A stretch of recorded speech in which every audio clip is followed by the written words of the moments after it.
this created a lot of challenges for me in my life. You know, fear of rejection, fear of criticism, fear of making a mistake, fear of somebody not liking me, somebody rejecting me personally, rejecting my art, my creativity.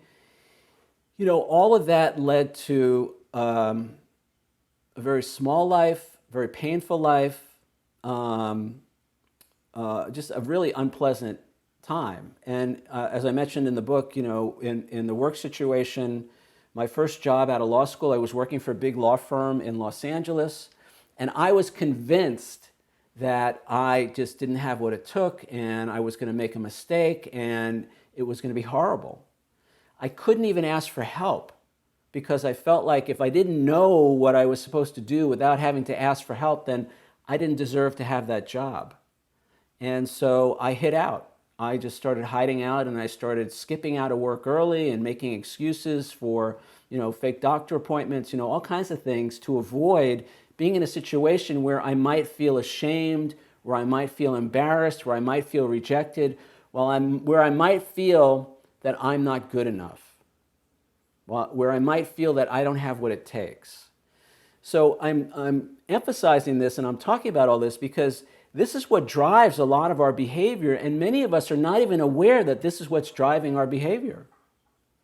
It's like, you know, I'm repeating these patterns at work, I'm repeating these patterns in my personal relationships, and what I don't get is that I'm like a 5-year-old kid who's terrified he's going to be yelled at for doing something wrong.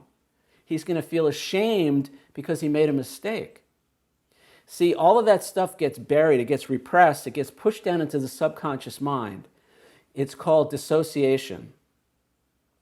So we're no longer aware of the thoughts and beliefs about ourselves that are running our lives. So you know, and then what we try to do is, well, we're going to change jobs because it must be the job, or we're going to change cities, or we're going to change partners, you know, romantic partners, or we're going to change whatever, but we never address the underlying cause, you know.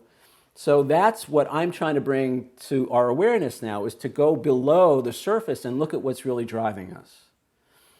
And it turned out all those things I thought about myself were not true. It was just the mind of a 6-year-old that came to certain conclusions based on the mental ability of a 6-year-old. But I never questioned that stuff. I just thought that's just the way it is. That's just the way I am. So what we want to do is begin to look closely in all those situations where we feel any negative emotion at all, stop and say, okay, wait a second. So I know the situation, Peter keeps saying the situation is never the problem. The problem is always and only how I see myself in that situation, and I can always change how I see myself.